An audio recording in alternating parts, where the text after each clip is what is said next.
Hey everyone, my name is Donnie Davis, and I wanted to get some feedback on this project idea from the peer consultation group with Jamie and Coleman. So my goal this year is to do a MSTAR conference on interdisciplinary teamwork, and I'd like to use the period before the conference to try out some ways of having people practice multicultural orientation skills and kind of practicing humility.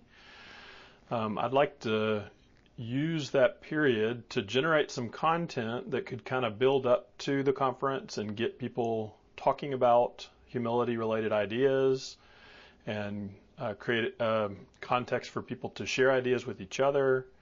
And then we'll have the meeting, and then after the meeting, Sally and I are wanting to do a Maymester course where we adapt the Life Worth Living principles for master students. So how do we integrate some of the things that we're learning about from the Pedagogy Network at Yale? How do we integrate those into our approach for training clinicians?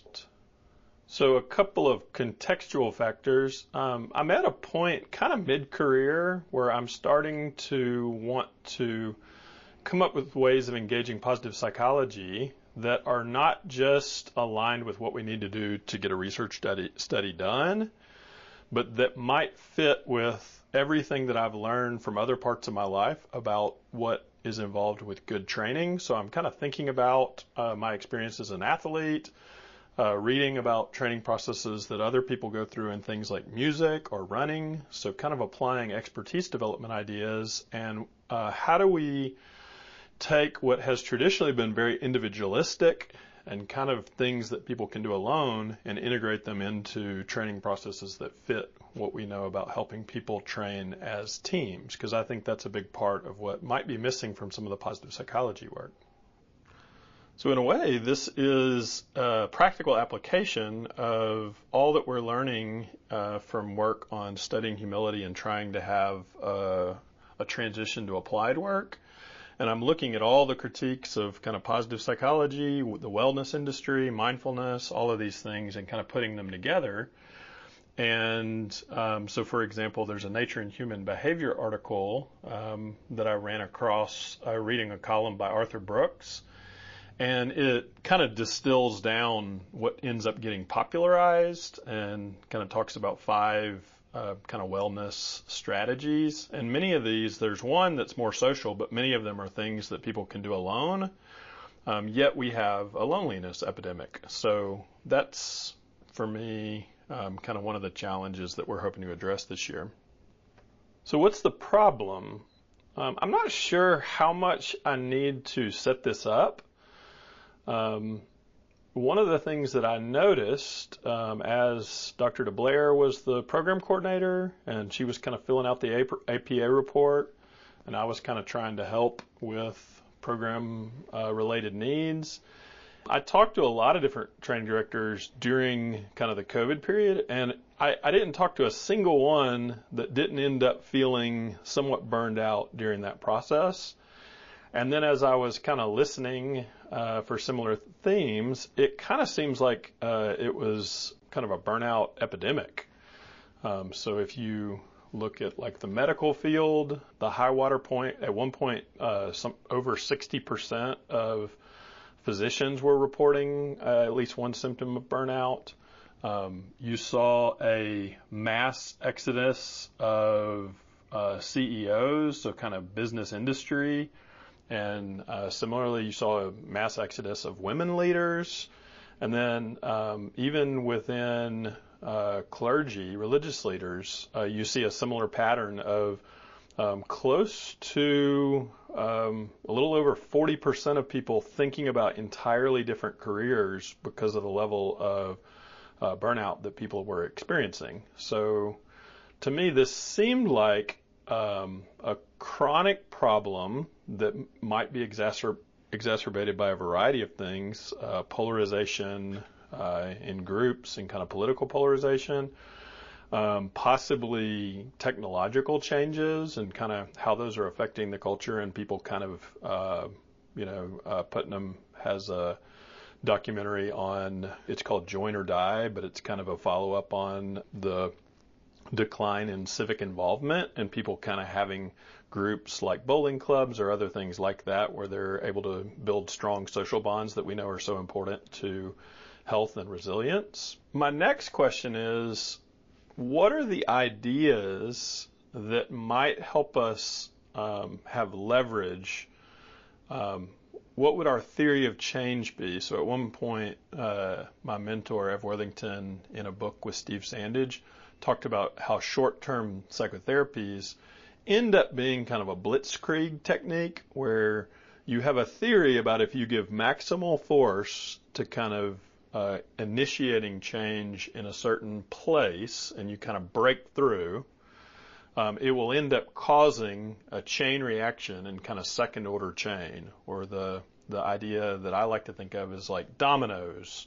So you tip the first domino and then everything kind of follows from that. So what is our theory of change about how to do a better job with training? Because it seems like we have a common problem, and maybe we're not doing something right if so many people are ending up reporting burnout problems.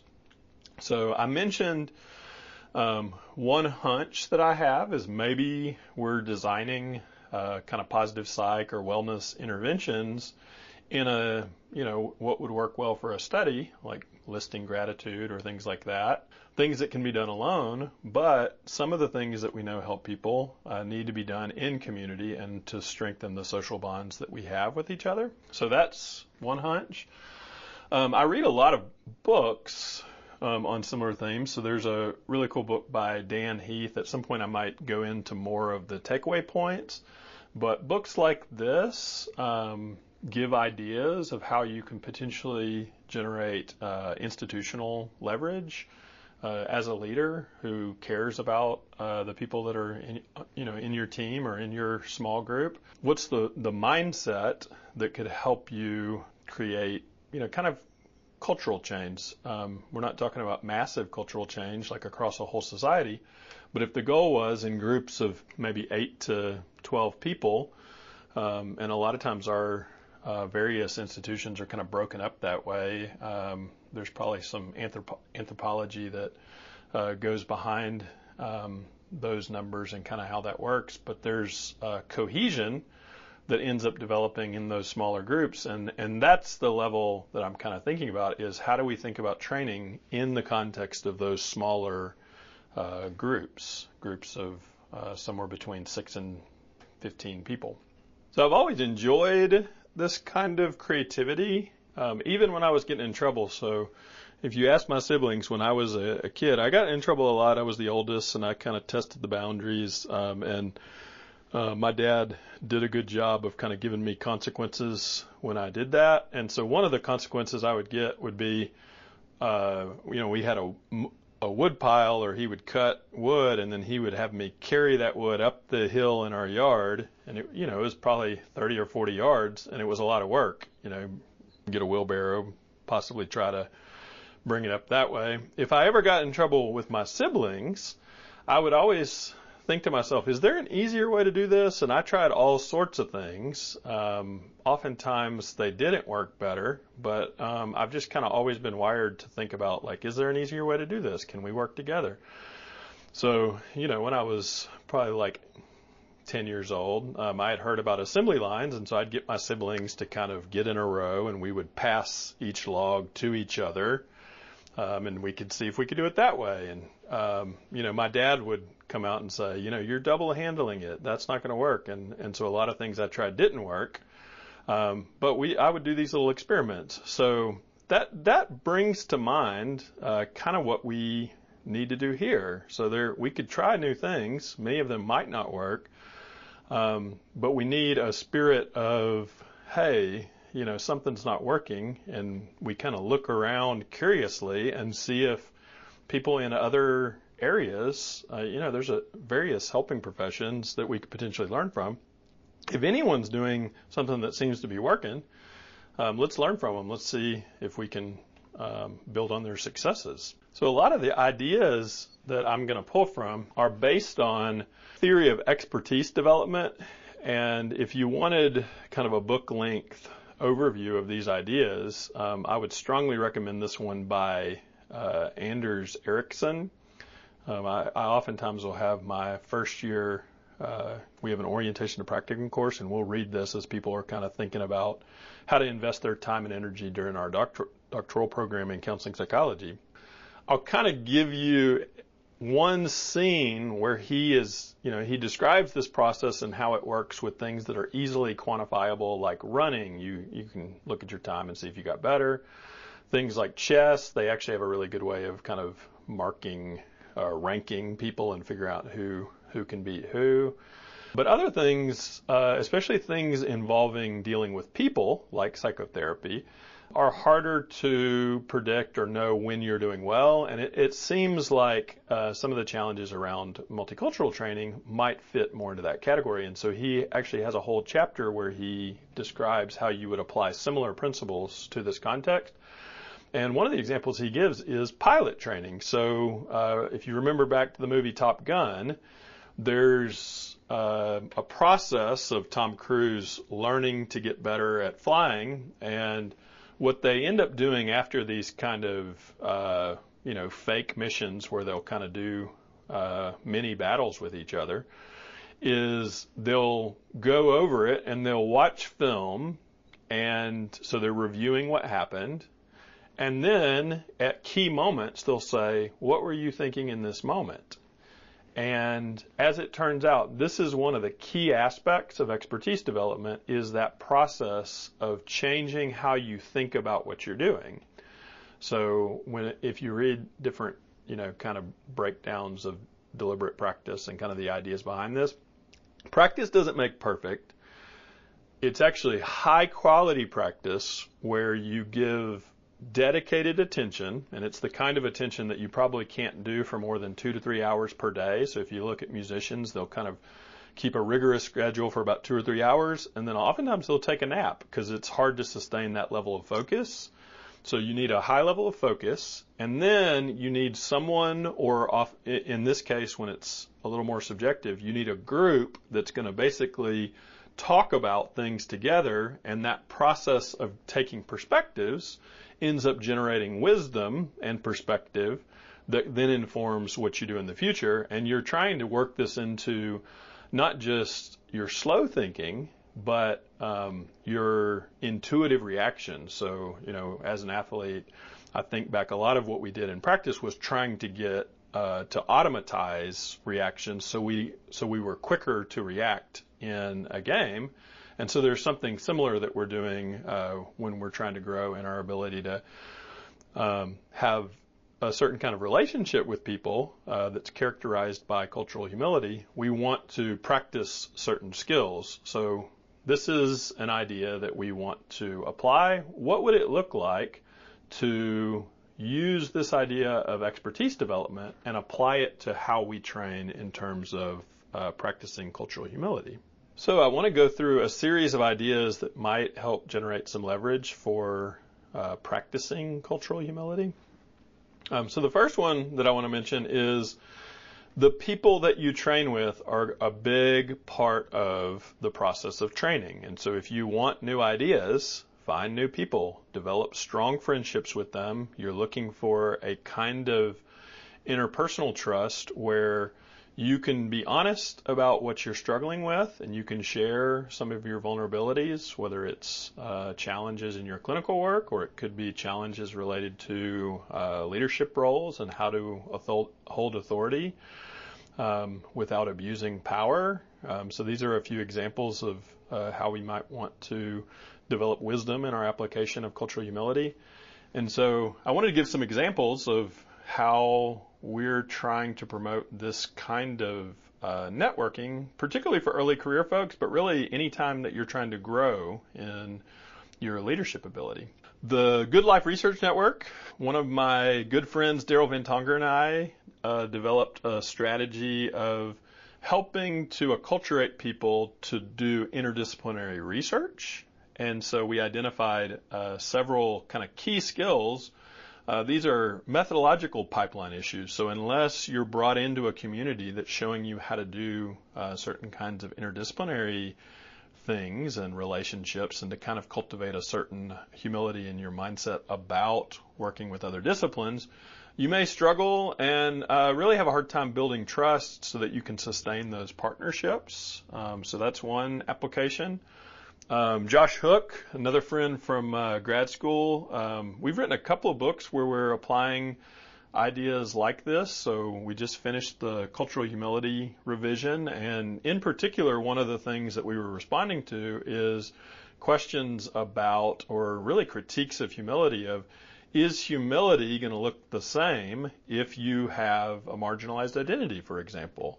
Or does humility look the same if you are in charge versus if you're a subordinate in an organization? And one of the things that we were trying to work out is no, it doesn't. It actually needs to be contextualized to who you are and your relational history, as well as your current role. And as you know, many counseling psychologists wear multiple hats. So that's an important consideration. A third example of how we're extending this is, those are kind of ideas on how the research process could be easier through kind of learning from other people. Also, how do we learn to integrate a strength-focused approach into our teaching? Here we've drawn inspiration. So a number of us have connected with a pedagogy network at Yale University, and this is a group that had a bit of a response to Laurie Santos's course on positive psychology. So several years ago, in the first teaching of this course, a quarter of the student body at the undergraduate level enrolled in this course, so 25%. So it was a very popular course, and a popular kind of complement to that was a humanities kind of critique and, kind of harmonization with some of the themes of that course. And this course is called the Life Worth Living Network. It received a grant to actually disseminate a similar set of courses all around the world, and several of the people, so we worked with Garrett Potts to offer some initial fellowships to think about how to integrate this into clinical training. Ramona, grad, was a fellow and went to Yale last summer, as well as Jonah Lee, so kind of wanted to give them a shout out. You could learn a little bit more about this network, but seeing the culture that they have around this course made us want to do something similar and learn from what they're doing.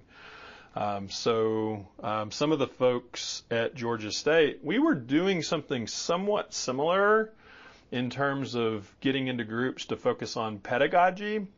And so we were really attracted to this group, and so I kind of wanted to give a shout out to Jamie and Aaron, who were kind of part of an initial peer consultation group at Georgia State. And we have a couple of articles where we describe this process, but there were students wanting to get more support around cases that were complicated. They involved religious abuse or trauma, and they wanted a chance to kind of do a deeper dive. And so we started just meeting together. It was, kind of like a directed reading. I think one semester they were able to get credit for this, but, really we kind of kept going with it. And I still meet regularly with Aaron and Jamie. And Sally got a doctoral student fellowship as part of this Yale network. And so she's helped us kind of redesign our undergraduate course and start to think about what it would look like to integrate some of these ideas into our teaching process. And so by our group and our lab connecting with these different networks, it's highly generative because things other people are doing end up giving us new ideas, and we start to see areas of convergence and divergence, which is really interesting, and end up developing oftentimes decade-long friendships. So this is a major factor that can kind of help with expertise development. You'll regularly see people who are good at kind of working across professional subcultures get into the habit of joining groups that facilitate this kind of cross-pollination. So a second idea is to think back on your prior experiences with any sort of training process. Many doctoral programs use something like an apprenticeship model. It's kind of the way that they used to train people in craftsman fields like being a blacksmith or learning to lay brick. So one of the ways to kind of learn something that involves high levels of physical skill is to train with someone else and to just live life and kind of get into the habits of training with them. So a lot of times I like to see if someone has prior experience with some sort of training process, because a lot of times people can use their experience training in another area and it gives them kind of ideas of what's going to work for them as they do things like train to be a clinician or work to learn to write and do research and finish a dissertation. So let me give you a few examples. So I wanted to start with, when I think back on my transition from high school football. So I played at Harrison High School. I grew up in Greater Atlanta and had a team that was really invested in developing players. I had a coach who would pick us up in 8th grade around 6 o'clock and drive us to the high school. And then when we were done, he would drive us over to the middle school. So it was just tremendous dedication of these coaches. And when I think about what I learned from that team, there was a really strong commitment to each other that we learned. Coach Hightower would say, if you're it's better to be 3 hours early than 1 minute late. So we had certain kind of sayings that emphasized the importance of giving priority to the team and showing up for each other.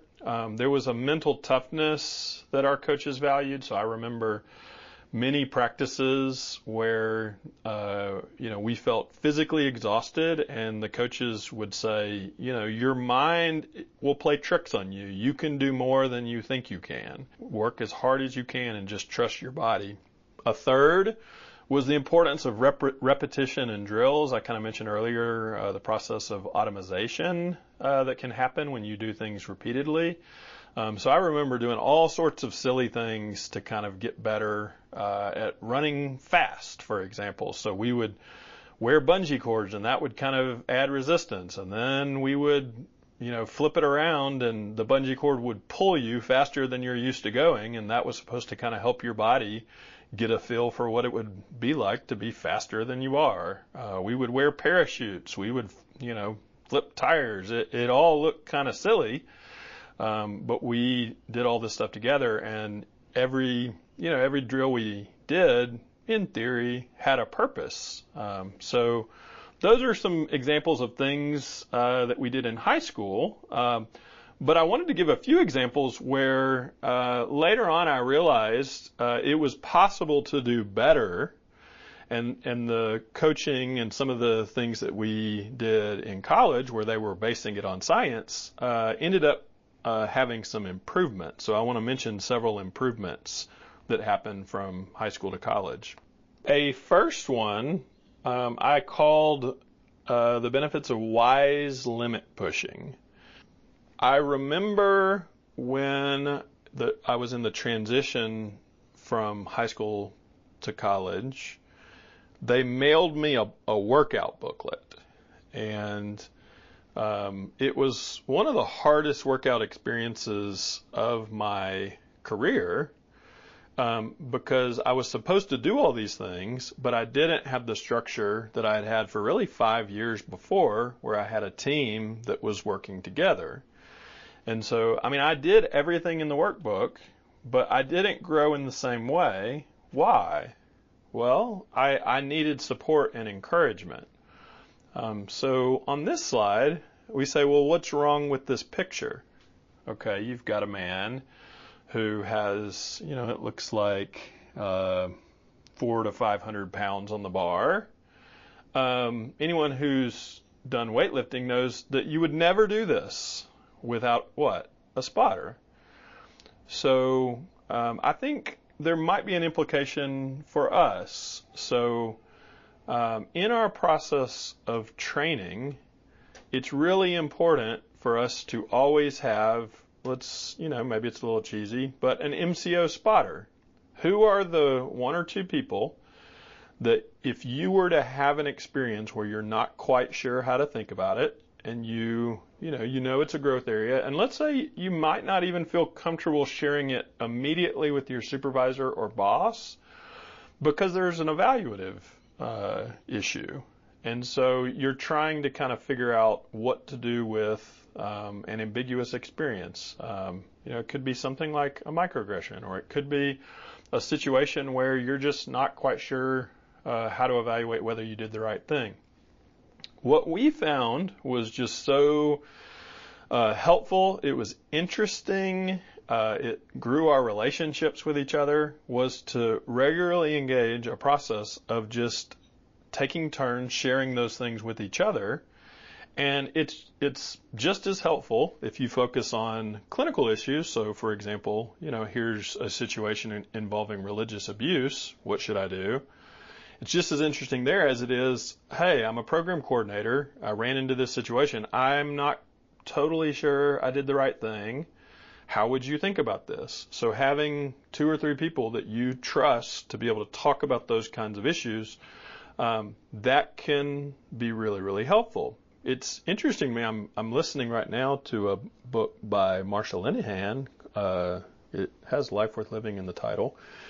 And she's talking about, it's a memoir of her experiences and kind of how she developed dialectical behavioral therapy. And one of the things she talks about is in the treatments that she developed, there's a team component. And I think, I think we can learn from that. So the same way that it was hard for me to work out alone, and it was easier for me when I did it with other people, we probably need that in our clinical training, and we also need it in our research training. Okay, so the next theme is rest. One of the things that I noticed was different, and at one point I talked to our strength coach about this, is they did not have us work nearly as hard. So in season, the coaches wouldn't have us do wind sprints until we were physically exhausted. So that might have been worse in terms of mental toughness development, but they were applying, science on working out. And one of the things that they talked about is it's really important for you not only to attend to how you train and how you work hard, but also what your body needs in order to recover well. And, I remember my strength coach saying that one of the main differentiators of people who could have long careers was they would take care of their body and, probably even had some genetic benefits of being able to recover well. So you'll often hear pro athletes just, being extremely rigid about making sure that they eat well, they sleep well, and they engage a rhythm of training that is going to support them being elite in their work. Well, when we do creative work, we need something very similar. So at some point, I'll probably give a little more information about this book, but I wanted to just kind of hit the high points. Cal Newport has a book called Slow Productivity, and I found his ideas really helpful and interesting. He's basically saying that if you want to do high quality creative work that really matters and is remembered for its impact, you need to do 3 things. So one is do less. You only have so much mental load, and so if you're overloaded with kind of stimulation and going from one thing to the next, it's hard to have the kind of focused work that you need. He goes quite into depth on, kind of evolution and human history, and there's different rhythms of work that we're probably violating the way that our bodies were designed in some of the ways that we work, since the 1900s, and kind of factory logic, industrial logic kind of took over. But there's cadences of sometimes working hard and then sometimes having seasons of rest. And if you even think about different parts of the world and how much light there would be, we have these natural kind of variabilities in that. And so we need to think about what a sustainable pace is. Think back to those musicians who work for 3 hours intensely, but then, have time for a daily nap. And then the last point is, a relentless focus on high quality work. So don't get stuck on doing massive amounts of work, but Cal Newport really emphasizes when you do something, do it to the best of your ability. And this certainly fits expertise development ideas. So in many ways, the structures we're trying to set up for our lab to kind of prepare for the MSTAR conference are based on ideas of what are things that we can set up in our weekly structures that by the time that we get to April, we'll have a lot of content to look at, and we'll be able to kind of put together our May semester course because it reflects a natural rhythm of engaging ideas, talking with each other about them, creating a pile that kind of leaves a trail of what we're doing, and then we can go back through and filter that work. But we're trying to align with these principles of rest. So I showed a picture of a Garmin watch. One of the things that I noticed is when I started tracking my HRV and sleep and some of those kind of things, that biofeedback helped me. I used to have 3 or 4 days at the end of each semester where I would just be physically exhausted. I would want to binge watch a TV show, and to some extent that was probably fine. But I noticed that I needed that less when I was paying attention to my biorhythms. So rest is very, very important. Okay, this principle of leverage I called work smarter. And I'm going to go back to kind of an insight that I had in the transition from high school to college. So I remember the strength coach having us practice backpedaling and then turning and running in a direction. And you might wonder, why would a coach do that? Don't you already know how to turn and run? Well, I mean, in sports like football or soccer or basketball, footwork is really important. And if you can automate, kind of helping your body learn the best way to do it, and kind of work on your technique, then you can get an advantage. And so, it's a game of inches, as they say. But apparently the high school coaches were teaching something that wasn't the best way to do it. And so I wanted to give you an example of how changing just your mental structure of how you think about what you're doing, how that can translate into improving your skill. So I kind of mentioned that's what was happening with the pilot training as they were going back over, hey, what were you doing in this moment? I remember when I was working on my literature review for my master's thesis, Ev, my mentor, gave me a lot of feedback in the margins, and that's what he was doing. He was basically saying, when you are writing the abstract, here's what you should be thinking. You should be thinking about the logic of the paper, and it follows the same structure, the intro and the method, and then the results, and then the discussion. And then he gave me, what should I be thinking the purpose of each of those sections is. And so I can regurgitate all of that because it became part of my internalization of what am I doing when I'm writing a paper. And that's part of what he passed on to me as a mentor. So what did I learn from my college coach? He basically said, in high school, we would break up turning into like 7 steps, and we would drill it. So you pick up your foot, and then you lift your knee, and then you turn your knee, and then you stretch out your leg, and then you put it down. I don't really know, after I heard the new way, it sure seems inefficient. So I'm not quite sure what the idea was behind that. But what did the strength coach at Yale teach us? He basically said, Donnie, or basically the whole team, you're backpedaling. When you get ready to change directions, turn your head and fix your eyes on a point on the horizon and just trust your body to do the rest. So he's basically saying, it kind of fits Kahneman's idea of thinking fast versus thinking slow. All of that thinking you do to kind of break it into steps, that's slower than just fixing your eyes and letting your body do what it was designed to do. That's an example of giving a physical advantage. Well, how is it that we could benefit from gaining those kinds of small advantages in our work to connect with people who may have cultural differences from us or cultural similarities? How can we learn to navigate building trust in relationships when there are potentially complex factors that can affect that, how that goes? How can we learn from each other? So what I wanted to kind of pull, I wanted to pull from something that I think a lot of people might have had exposure to. In Yalom's book on group psychotherapy, so many people taking a group course will end up reading Yalom. And he talks about the process of interpersonal learning for people who are in a therapy group is one of consensual validation. So although it's subjective, what each person is experiencing, in his groups, he wants people to get into the habit of focusing on the here and now, being willing to be vulnerable and share their current feelings interpersonally with other people in the group.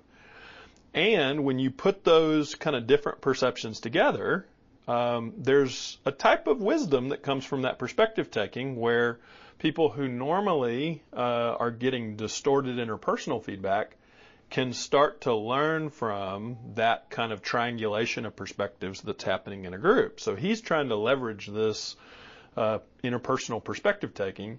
Well, I think that that's an example of how we can refine our skill and we can work smarter, not just harder.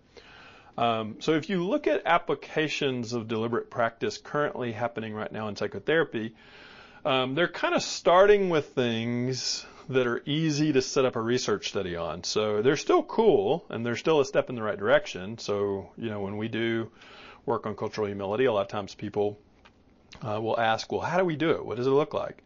And one of the applications is we're creating a variety of case study situations, usually between 30 seconds and maybe like 2 minutes, where you hear a client, you're able to kind of both put yourself in the shoes of what would I do if I was the clinician.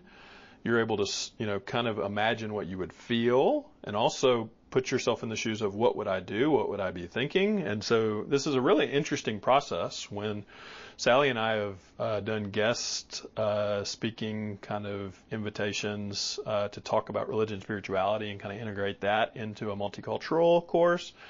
We'll usually just bring 1 or 2 cases, and instead of just talking about therapy, which is what a lot of our work ends up doing, Jesse has a talk for the Danielson Institute where he basically says it's something like 1% of our work actually gets observed by another human. So a lot of our training is just talking about what we would do in therapy.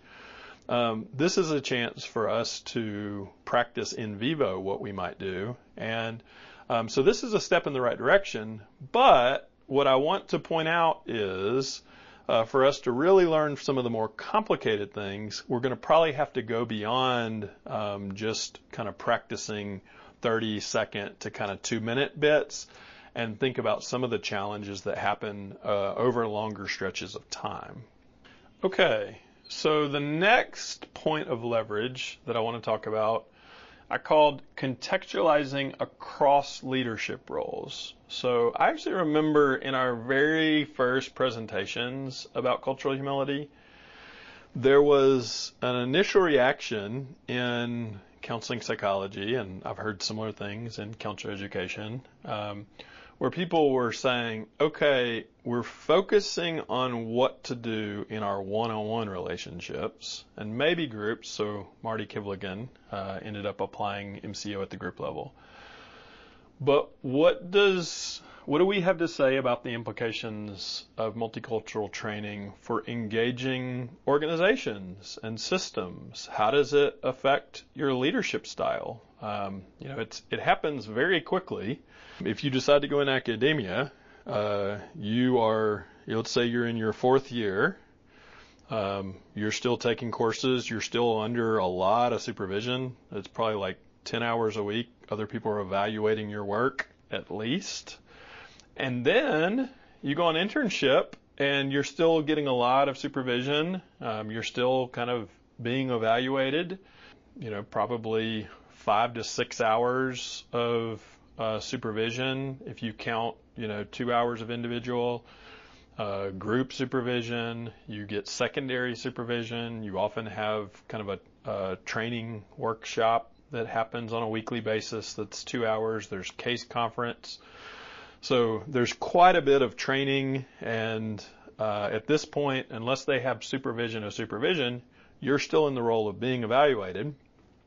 And then it's just crazy how fast it happens. You go from being the one being evaluated to that next year, if you got a tenure track job, you're teaching a course and you're in the role of evaluating others.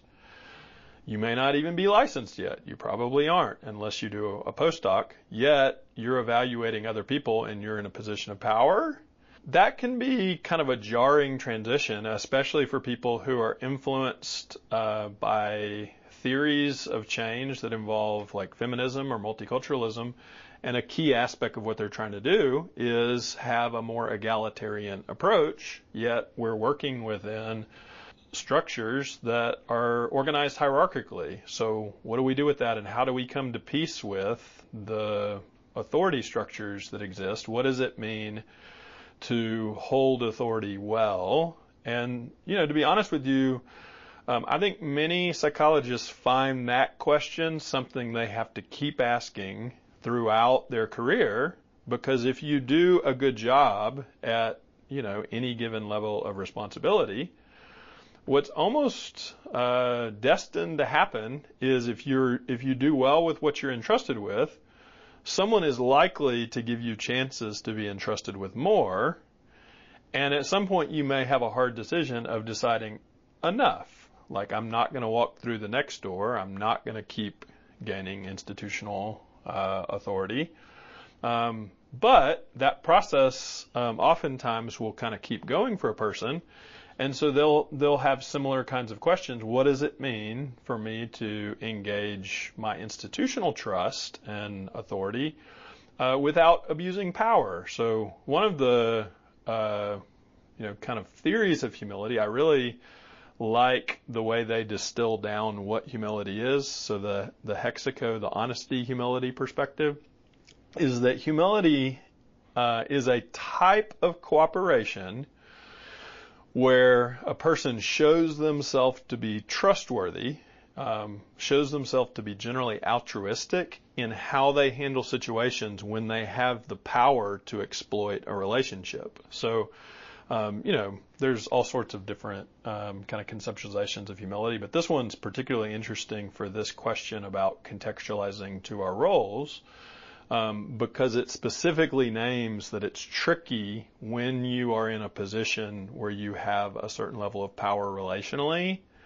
How do you earn trust within that organization that you're not using the authority that you have for your own benefit, but you're engaging that role in a way where you're trying to uplift others and you're trying to empower them and promote their success. You're helping people to grow. So to kind of give a metaphor of what that's kind of like, I think of even just what it's like for me to wear different hats. This is what I usually tell people. If I say that a doctoral program is hard, it's like any one thing that you do isn't all that hard. I mean, a dissertation is kind of different than most other things, but coursework, it's pretty similar to what most people have done at other levels. Intelligence testing is highly rigorous, and you're learning very specific skills. So there are a few courses that can be particularly challenging, but in a lot of ways, what's challenging is you're actually balancing roles. And so if you actually look at some of the different models of wellness, that's actually one of the themes that often comes up, especially in counseling models, is that we're balancing different roles and different parts of our life that would be needed for us to flourish. So what can be hard as you're training as a psychologist or a counselor is in the same day you might go from being a counselor and working with someone where you're trying to kind of help them deal with situations in their life, and you're generally orienting to the values that the client has. You don't want to impose your values, so there's a kind of a leaning towards deferring, and then all of a sudden you might be in a meeting where your responsibility, let's say you're the chair of a department or you're a program coordinator, you have a little bit more of a role to set the culture. The way that what you model ends up being something that other people end up either trusting and often will kind of cooperate with, or they may resist it and it will generate resistance, but you are the leader, so it's actually causing a cultural process just by the way that you conduct yourself because of your role. So that's different. And I mean, just to kind of put it at another end of the spectrum, so that's you holding institutional authority.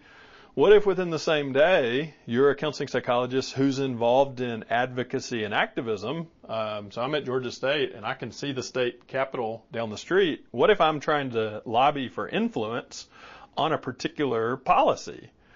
Well, that's actually very different than when I'm with a client. So in that case, I'm trying to generate a type of civic leverage so that the policy that I'm advocating for will go one way and not the other. Well, that is imposing my values. I'm imposing my values on a democratic process, and other people are entitled to do the same thing in their role. But, I'm in the state of Georgia, so when I do some of those activities, in order to earn trust in my role as a professor, I actually have to not abuse my role as a professor, or else those roles will conflict with each other. And that's currently being contested in our society right now. So this issue of what does it mean for us to have humility and which hat do we have on, this is really important. To kind of give you an silly example of how much hats can change things, I kind of joke with Carlene. So I have different hats that can kind of help me blend in more. So my dad's family's in rural South Georgia. If I'm driving through areas that are more rural, I have a John Deere hat that I got at a Clemson baseball game, and that works pretty good. I have enough of a southern accent, and it gets stronger when I'm hanging out with my family, especially my dad, and I can blend in rural areas. On the other hand, I've got a Berkeley hat and a Yale hat. If I'm at a professional conference in the Northeast or in California, I'll usually leave my John Deere hat behind and I'll wear my Yale or my Berkeley hat. And people still pick up on that I have an accent. I didn't spend enough time in the Northeast for my accent. I think it softened, but it kind of comes back. But, if I wear my Yale hat, it kind of sets people at ease a little bit more. I've got an Atlanta hat for people who are strong sports fans in Atlanta. It's been a hard go, especially that one Falcons game where we had a 99% chance of winning the Super Bowl, and then Tom Brady happened. And then, I was born in Texas, so every once in a while you go to something and there's nothing better to wear than a cowboy hat. So these different hats, they strongly affect people's reactions to me. Well, that's similar. You may not notice it, but when you're operating in different roles as a psychologist or as a counselor, you have to remember what hat you're wearing, because that affects the norms that end up governing your behavior. And so it ends up affecting what you need to do to be institutionally trustworthy, to be trustworthy to the people who are, wanting you to do the work that you're doing. The next principle of leverage that I want to talk about is making practice a game. Some of you have read Malcolm Gladwell's Outliers book. This was one of the popular books that popularized the idea of expertise development. He kind of coined the 10,000 hour rule. Book is fascinating. There's an example where apparently many pro hockey players are born in specific months because it ends up affecting their ability to kind of get near 10,000 hours, was kind of the way that Gladwell told the story. So it's fascinating. It was really interesting.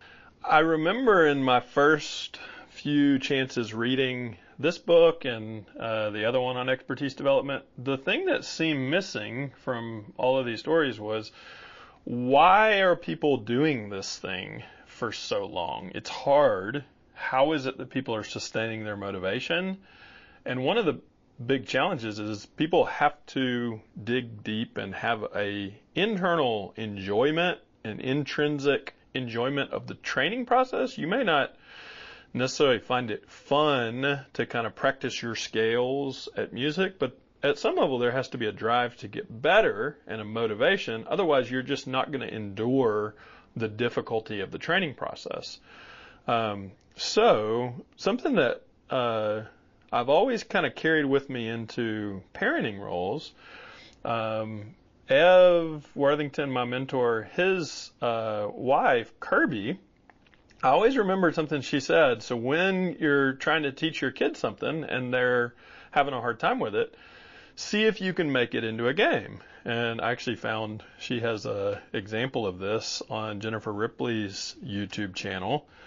I don't even know that Kirby knows how much she influenced me in parenting just by kind of telling that approach in her own parenting. But I think that we all need that. We're all kind of little kids at heart, even throughout our lives. And to give you an example of another book, at some point I'll probably go more into this one in our course, because a lot of our ideas on what it might look like for a person to grow more mature, kind of therapist formation, we draw from Steve Sandage's work, which is based in part on Bowenian ideas of differentiation of self, and Edwin Friedman has several really good books on this theme. One of the ideas from this book, Failure of Nerve, is he talks about how to notice a leader or a system that is not operating out of an anxiety and a type of anxiety associated with immaturity, but a movement towards greater differentiation. And there's this capacity for play, and he kind of notices it in all mammals, that there's this ability to kind of make challenging things into play as a process of building skill. And there's a type of seriousness that we have to be careful not to apply to things, because it can interfere with the learning process. And so how do we kind of stay in a curious and even playful, flexible stance? So my team has tried to think, if you kind of go with the idea of wearing different hats, we've tried to look for ways of building in humility practices into our processes throughout the year. So I'll give you a few examples, and on this slide in the notes, I have a link to kind of the write-up that we use for our seminar on positive psychology. One of them comes from a book by Richard Foster, and he wrote a book on kind of spiritual disciplines that was influential on me, and so I was curious. I read most books on humility that seem interesting just from looking at the comments. And this one was not quite what I expected when I got into it, but what was really cool about it is he's wanting to grow in humility, and what he does is he just keeps a journal, and he's kind of listening in several directions. And so he's keeping a journal of what he's learning in these different kind of orientations to humility in his daily life. What's he listening to? So he's listening to virtues within a different culture. And so he's learning about the Lakota tribe that lived in the area that he lived in. He's listening to nature. So he's regularly going on walks and kind of noticing humility themes in his experience of connection with nature. He's listening to his own spiritual tradition. And so, you can kind of see him reading different things, either scriptures or different people that he's engaging that also talked about humility. And he's kind of holding these things, so almost in the same way that Yalom talks about interpersonal learning by perspective taking, he's holding these different kind of spiritual orientations side by side. And I found it just a really cool way of thinking about what it would look like to kind of have a receptiveness and an openness to humility in your daily life. So that's one of the things that we do, is just kind of keep a journal, or we'll just use a Google slide deck and just throw things onto slides, very much like I've done here, and then we'll share those with each other. And it's a way of kind of keeping humility as a theme in our awareness, and we can also hear different perspectives of humility from different people who are coming from different cultural backgrounds. The second idea is the peer consultation group. We've got a couple articles you can read on that process. But the short version is, not only would we share a case, and that takes a certain amount of humility, it's like, hey, I need help. Here's the situation. But we would all share our perspectives, so that kind of follows Yalom. It follows what most people do in group supervision. But then we would also think about people outside of our network that we could talk to, and we would give them kind of a masked version of the case, and we would get their take on it. What is it that you might be orienting to that we wouldn't know to look for? And what was really cool is, similar to Yalom, to look at areas of similarity and difference, and there were always surprises. Sometimes we would think, oh yeah, we're really onto something, and we would talk to 3 or 4 people. We'd usually try to find someone. If it was a religious case, we would find someone that was clergy within that tradition. We would find an academic who's familiar with either counseling psych or clinical psych or counselor education, and they're from that tradition, so they have a sense of kind of the professional acculturation, and how those different cultures might have similarities or differences. And then we would oftentimes be able to find someone even within our department who might have more information than we had, and we could get their take. So it's just a process of perspective taking. So those are 2 hats, kind of personal, there's clinical. And then the third that wanted to mention is a few of us, Daryl, Van Tongeren, me, we were part of a group where a group of journalists applied for an RFP and did stories about intellectual humility. And what was really cool about this was just to kind of hear how people who are really good at kind of framing things for a popular audience, how they thought about it. And apparently there's a whole kind of reform happening within journalism of how should we resist the pressure to get clicks and kind of fit within an algorithm, which is kind of undermining the trustworthiness of some of the outlets. How do we complicate the narrative, for example? So I'll give kind of a link to Amanda Ripley's Atlantic article. But the idea is, instead of cultivating simple stories that kind of go along with people's impulses that lead to, kind of aggravation of contempt and other things that may drive clicks but don't help us learn to build trust with each other and relate to each other, and don't seem to help a lot with wisdom, how can we build into our writing process and our way of communicating with others kind of a modeling of sharing that life is complicated and we can integrate multiple perspectives into the way that we frame things. We can still take a stance, but we can kind of model a type of epistemic honoring where we engage people with the type, with the dignity that other minds deserve, even if we disagree with them and even if we think some of their views or behaviors are not, what we stand for. So those are some things that we were trying out. I want to give you some thoughts of what next steps might be. I have a talk on the Humby Awards. I got to give a shout out to Ryan Duffy. He gave me that idea of the Humby. He thought I should write a book called Humble Bee. Yeah. So it's kind of playing around with the fact that a lot of intuitions that people have about humility is that you could end up very quickly getting so self-preoccupied with practicing humility that it kind of defeats the purpose. Yet, I don't really think that's quite right, because there aren't many things that you can get better at without intentionally structuring what you do to practice and kind of grow. So clearly, we're wanting to find a middle ground between those two, a way of practicing humility that's self-preoccupied and a way that actually helps us practice the things that would help us grow more and more like the kind of person that we want to be. So what I thought back to is many training structures, they do gamify things. When I was a kid, I thought I was going to get rich on like baseball cards. I remember one of my friends had like a Ken Griffey rookie card. If I had gotten a hold of the upper deck version, that would be worth $7,000, which is pretty good, but not gonna let me retire early. I had a stamp collection. I was homeschooled, so apparently I had a lot of time on my hands. This was one of my favorite stamps. It was like $9. It was for express mail. I think I've still got a couple of those. I think it's worth $8.75 still. But it was fun. So we were kind of playing around with what's a way that we could give ourselves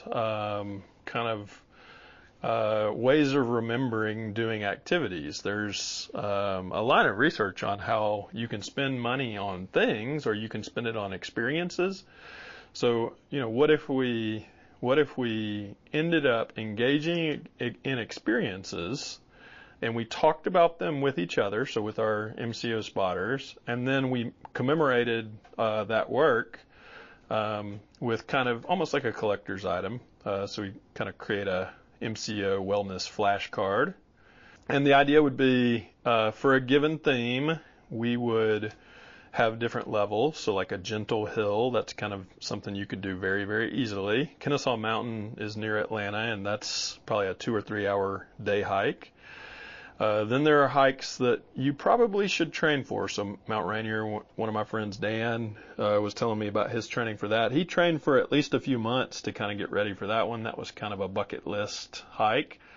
And then, there's things that would be like Mount Everest activities. And so what Aaron and Jamie and I are going to kind of practice this year is coming up with challenges, maybe once a week, or we'll kind of see what the pacing is, where we'll do things together that will build our friendship, but will also involve us kind of practicing applying humility in some of these different ways. And it could be clinically, it could be personally, and just growing our relationships, or it could be in our writing to a popular audience or learning to speak to popular audiences. I'll give a couple of examples of the kinds of things that might go into a card. One example is from the Greater Good Berkeley site. There's a set of 36 questions that they use to cultivate a type of emotional intimacy. And even if strangers kind of talk about these things, it ends up growing greater closeness. So what we thought would be kind of a good early MCO task is let's do some things that just emphasize us sharing with each other things that are important to us. And so I'll kind of stop there, but I'll explain that example and probably another one. The next point of leverage is called Measure What Matters. There's a book by this title that I read a few years ago, and it talks about the approach that companies like Google use for setting kind of medium range goals, 2 to 3 months, 6 weeks-ish, maybe a quarter. But the emphasis is on how do you kind of take a vision and then work that into execution goals that a smaller team, kind of 6 to 12 could use to kind of enhance the energy around execution. In the name of not taking ourselves too seriously, I started out with the idea of, maybe we should have something like the belt system with karate. This is a little bit of an inside joke. Jesse was a fighter in his earlier life. I think it was MMA. I can't remember. He knew several types of martial arts, so maybe that's fitting that we would have wellness ninjas. but the idea was not popular with many people that I talked to about it, including legal advice. There's already a Wellness Ninja podcast. We don't want to get involved with them. So what I ended up with was, what if we gamify it with just contextualizing it to our kids? So I'm kind of bringing y'all into the life of my family. Now, my kids aren't going to actually do MCO wellness activities, but you get the idea. I'm being playful. So what I set up was a system where you kind of start out as a sparrow. And I'll say a little more about sparrows later, but you don't really have those as pet. It's a starting point. Then there's a fish. Fish is a good starter pet. Basic responsibility. That's what Emerson had at first. Cat. Curlene's allergic to cats, so nothing against cat owners, but we're not going to have a cat, so it's kind of right after a fish. But there, I basically typed into Gemini, like, what's great about cats, so you can read that in the notes, and I kind of pulled strengths. But part of the idea here is that I remember as a kid, there was a book that my parents would read us where we would learn from the character of animals some of the things that you might want to be as a human. You'd admire things in nature, and so I think there is something to be learned from that, as we can look to the admirable qualities of others, including nature. So Bunny is next, and we have Bunny now. That's our current pet. Kind of a funny story. My sister came to visit, and I told Curlene just to call before she got a bunny, because Nikki was going to look at a bunny, and I kind of knew there was some chance that we might be interested. Adam's allergic to dogs, and we weren't quite sure if a bunny would work. But anyway, long story short, Curlene goes, she calls me.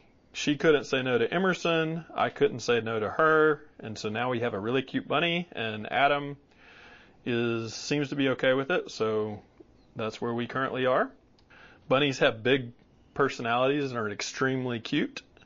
The next phase up would be a dog. We had a dog named Maggie. It was Curlene's dog all the way through grad school, and she passed away right before Curlene and I got married. And so this is a dog that was beloved, especially by her, and I came, we had outside dogs, so this was kind of my first dog that I experienced like a family member.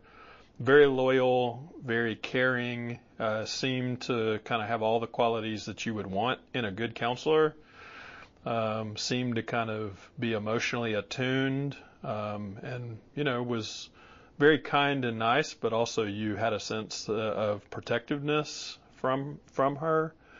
So anyway, this is a beloved, highly esteemed level. And then we start getting into the higher levels of humility, honoring. And each of these involves a complement. We talked about wellness involving balancing. Some of the critiques of humility are pointing out, hey, sometimes we need to balance humility with other things. So we start to bring along other qualities. So the first is a lion cub. The idea here is hope. Even though it's cute, kind of like a kitty cat or a bunny, lion cubs will not always be cute. There is a potentiality for to grow into something of great courage and great power. Tiger, and here we're a little bit of playfulness with rivals, Clemson Tigers, Auburn Tigers. So obviously tigers are great. This was something I wanted to be when I was little. Very courageous, known for their courage in many cultures. There's uniquely camouflaged, so there's a flexibility that we can admire. Good swimmers, remarkable physicality. So anyway, they're amazing creatures. Humility and teamwork. So I was reading about lions, and in particular, I liked reading about the lionesses. They're the primary hunters of the pride.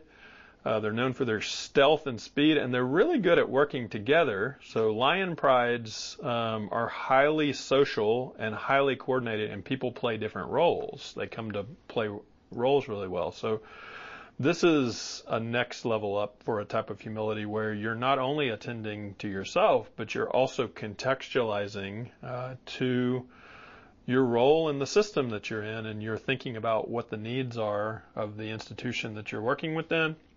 Humility and wisdom, Kennesaw Owls. This is where my sister got her undergrad degree, so this is a high honor. Owls are known for their wisdom. Everybody knows Winnie the Pooh. They're good listeners. They're able to move silently through the night. They have exceptional vision. They can look any direction, so they can kind of turn their heads 360 degrees. We go to a bird show when we go to Callaway Gardens and can see some of the different birds of prey. So they usually have an owl there. They're just beautiful and incredible creatures. But obviously at Georgia State University, the pinnacle of respect for nature, when we look to creatures and we look for potential humility, is the panther. That involves, in the culture that we're establishing to kind of gamify this, the panther is a combination of humility and awe.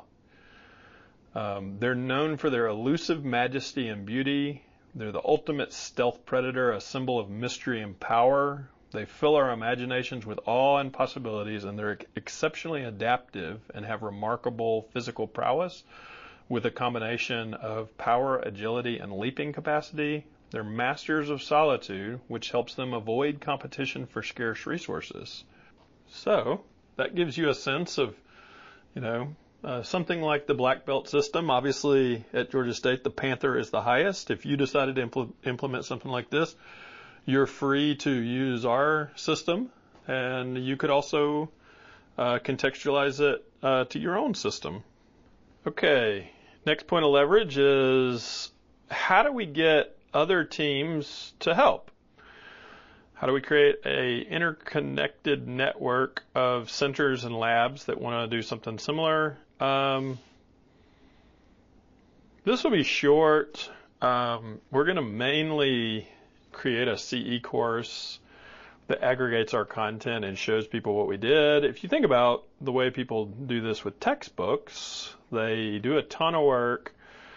They try to get really high quality content together. They synthesize it, they consolidate it, and then they leave it behind in a way that's easy for anyone to kind of pick up and use it, but kind of adapt it for their own purposes. So we're going to try to leave behind our way of trying to do this so that other people could take any of the parts of what we're doing and use it for whatever they want. So to give a sense of that, within our lab, and we'll let other programs within the department engage a similar thing. We'll basically have a chance to do a weekly journal, and people can always do some kind of typical positive psych things. Write a gratitude letter that honors a colleague. Write a note, kind of like a Foster style, noticing humility in daily life kind of comment. Professional spotlighting. We'll kind of have a write-up on this, but it's taking work from someone else that you respect their work and trying to distill it in a way that's easy to share with a course. So distilling their main ideas, and we can give some examples of this, but then you kind of leave your materials in a way that other people could use that. There's an MCO spotter letter. So the idea here is you start with something that was a tricky situation, was challenging in some respect, and caused you to want to engage feedback from other people, your MCO spotters. So you kind of write the situation. Then you kind of write a note, and we want to transform that experience. So the idea is write to someone a year later who's going to encounter the same situation as you. So It's almost like a multiverse, so it's you going through the same situation a year from now, or think of someone different. What would you say to them, and what would be most helpful to hear? So write that. That's kind of a different perspective. Dr. Worthington uses a task kind of like this to rethink an offense and kind of take a few different perspectives of it. So we're kind of playing around with just a more objective viewpoint. In DBT, they have like, why is mine? So we're taking a different perspective, but also share it with your MCO spotters. So for me, it's Aaron and Jamian that I meet with regularly. And so those are things that could be done any week. And then if we try to write something up that's kind of a popular press article, so for example, Sally is the social media person for the Division 17 section on positive psychology. Sally needs content, so if we write something up for her, I'll say more about this when I kind of talk about in my next talk on wellness critiques, but we have 4 different movements that a leader might be emphasizing, and that could be in a group that they're leading, or it could be a movement in the writing that they're doing. So are you focused on a healing movement, a solidarity movement, kind of grounding in your worldview and your sense of kind of right and wrong? Are you interested in kind of a seeking and engaging other perspectives, even if it's unsettling?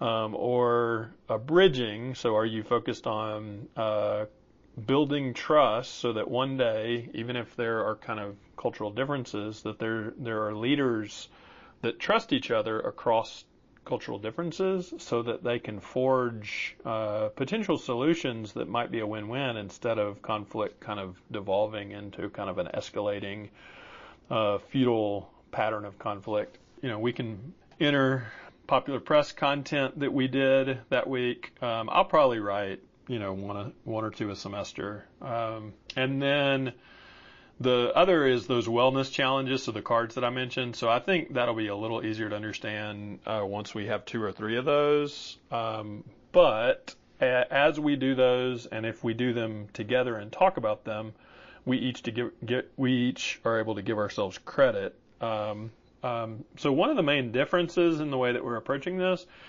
isn't a solo thing, so you get credit as a team. So me, Aaron, and Jamian are kind of doing this together. So if we end up getting to, bunny status, it will be because of the work we do together as a team.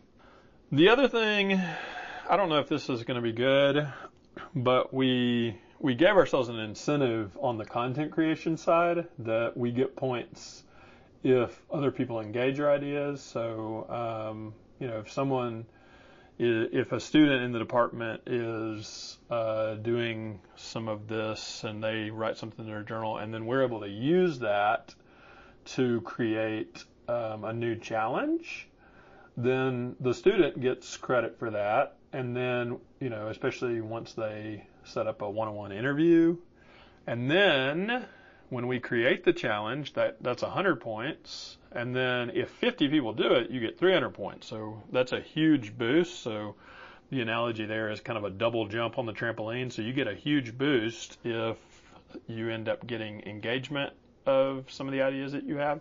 And then our team was kind of trying to say, well, what would be the easiest way that if other people wanted to engage some of these ideas, that we could just pass them like a Dropbox folder or something like that, a Google Drive folder, and they could use all this. Well, part of our idea was just to use a YouTube channel, and within that channel, there would be a link to a folder. Within each folder, there would be a slide deck and any articles or resources within that.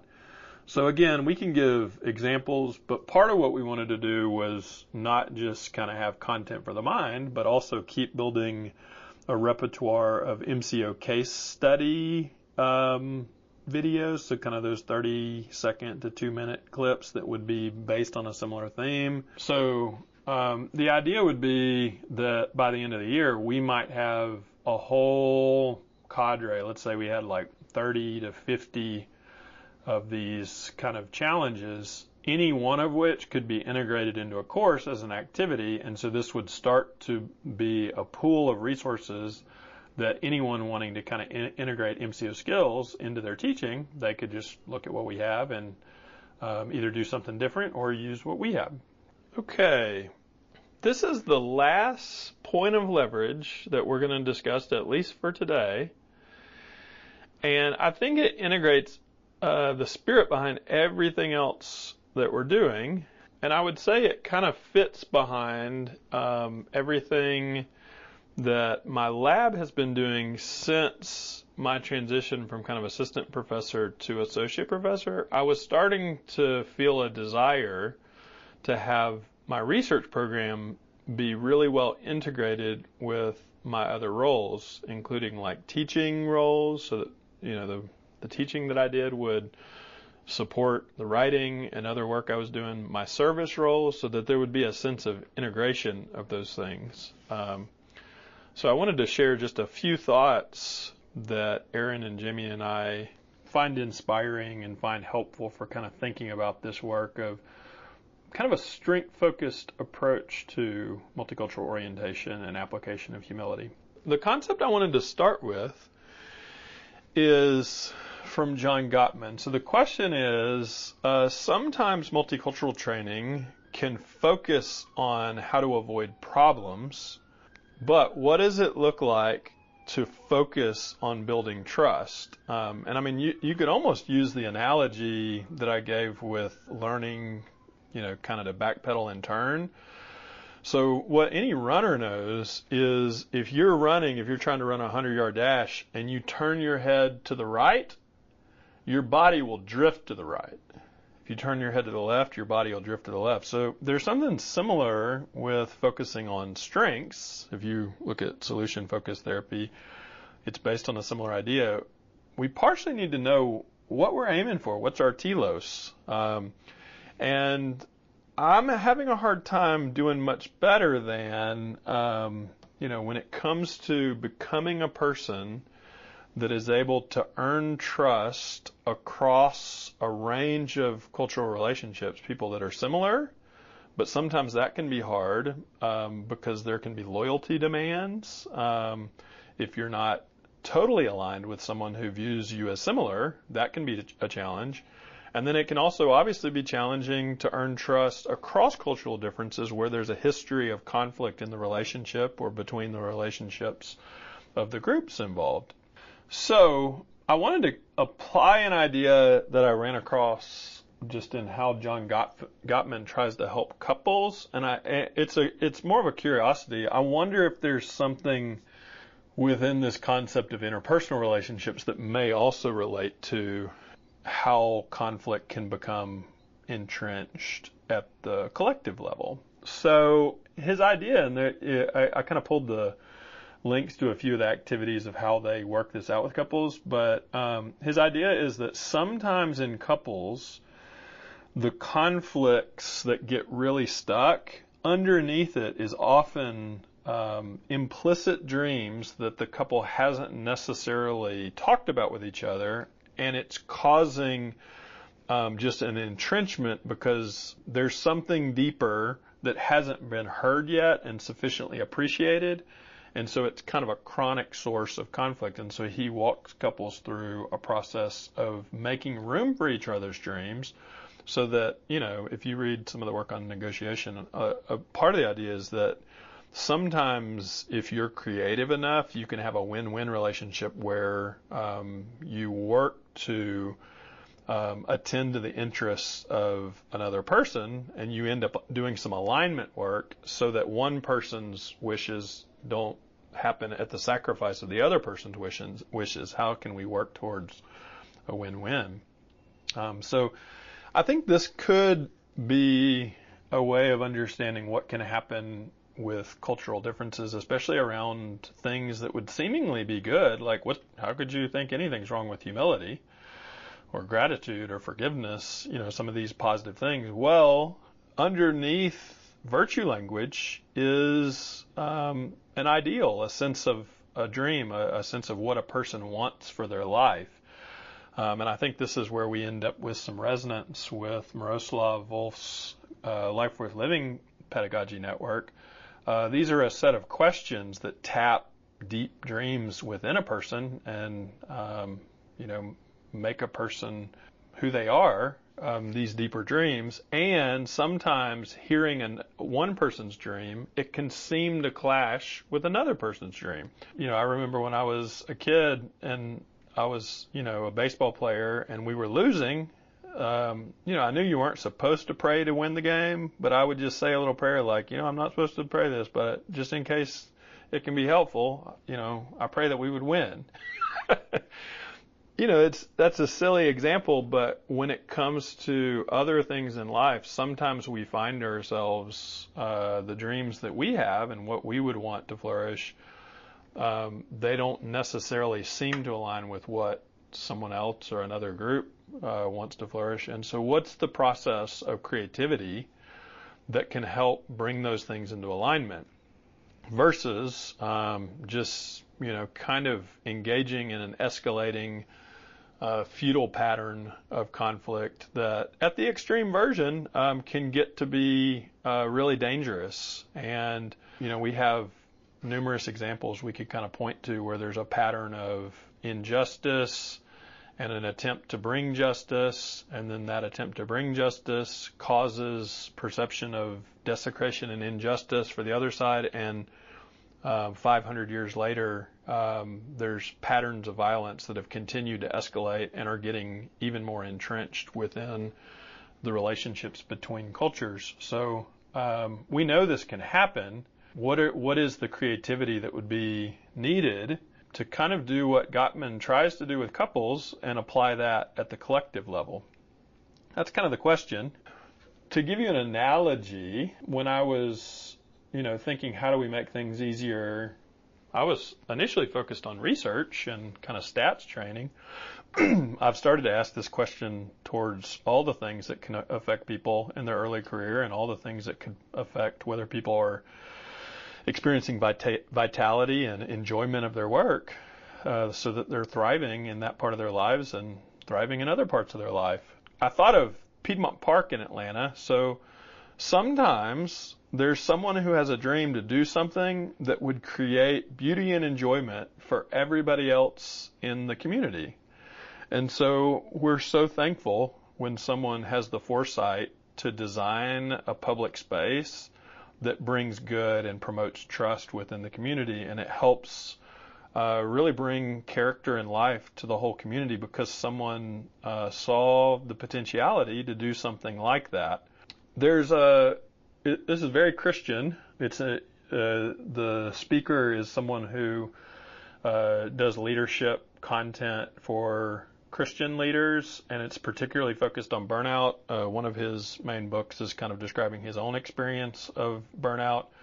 But there's a really powerful point that I queued this up to with one of the speakers, Ray Johnston, where he talks about a personal experience of really being discouraged after COVID and having a moment in prayer where, he believes he has an insight. And the insight is when he feels discouraged, to do work to transform that discouragement away from cynicism into a type of hope, a grounded hope. So we'll probably elaborate on this later, but a number of people that we've been reading have particularly focused on a dialectic between hope and humility, and you need both to be high. So hope that's ungrounded and totally unrealistic and no plan whatsoever to bring it into existence ends up leading to a type of cynicism and discouragement because people end up feeling kind of whiplash from the disillusionment that happens from going to feeling hope to feeling despair.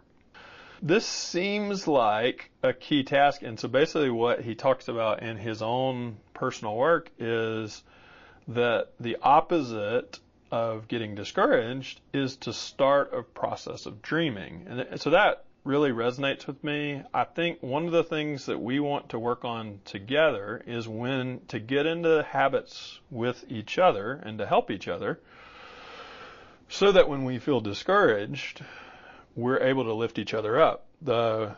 one of the co-chairs, Joel Wong, had an article a few years ago in TCP laying out a research program on this idea of encouragement. So I think what I'm starting to realize is some of the critiques around humility, one of the ways to address them is to start to think of a wellness perspective. What does it look like to balance these things? What are the other virtues that we need to harmonize with the virtue of humility? Humility is not thinking less of yourself or letting yourself be trampled. It involves a type of creativity, a social creativity, that I think starts to bring along other things like generosity, encouragement, hope, wisdom, teamwork, and even awe for the Panthers. So anyway, I think we want to see if throughout this year, if we can, as a lab and other people who want to connect with our lab, if we can look for ways to kind of elaborate on these ideas, that practicing humility is something that we can do together and we can encourage each other. So I wanted to end with a story. This was actually fairly recent. So last night, I'm a middle school football coach, and the team really wasn't on task. Coach ended practice early and had them do bear crawls and wind sprints, and was feeling frustrated that the leaders on the team weren't necessarily encouraging each other to respond well to the feedback that they were getting. So the coaches, they're not just trying to control the team, they're trying to prepare the team for what's to come. There's going to be a time when they're going to play a team that's going to be really challenging, and they're going to have similar feelings of discouragement and kind of a lack of focus. And they're going to need to draw on an experience of when they encounter adversity. Are there people who are able to not only attend to what they need to do, which is, work hard or try to earn the respect and trust of coaches, but you're able to turn to the person next to you and other people around you and also offer encouragement to those people.